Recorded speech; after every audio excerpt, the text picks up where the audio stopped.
I'll just show you the control panel. Buttons. That turns power on. That button turns your water pump on for your taps, toilet, etc. Next button shows how much water you've got left in.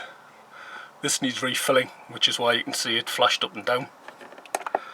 That's leisure battery level. There's 2 leisure batteries in, so there's a lot of power for the times when you haven't got hookup when you're wild camping. These are your buttons. Helps if I turn the electricity on.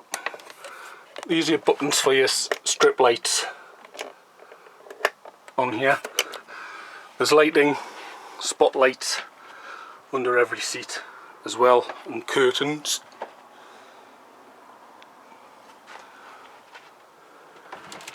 This other side is your fuse box with the main power switch on and off, and your circuit breakers and so on.